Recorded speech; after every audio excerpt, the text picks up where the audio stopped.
Hello everyone, welcome to the 20th video of our series. We have come so far already. In this video, I was going to show you 3D model loading, and this is something you all have been waiting for. So just take a look.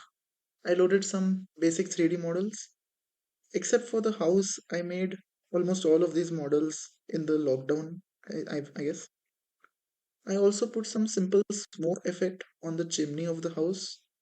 And I also optimized the butterfly particle effects so I can keep more butterflies now without slowing down the game. And I did not make the doors of the house usable right now because I simply loaded the house as one model.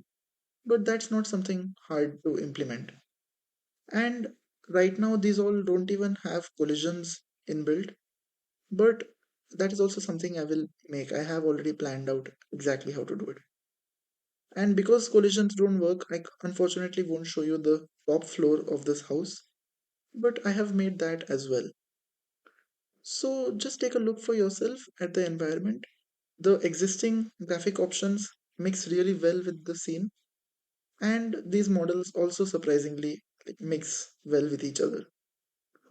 And in the next video, I'll show you audios, so that's somewhat simpler than the things that I've shown already.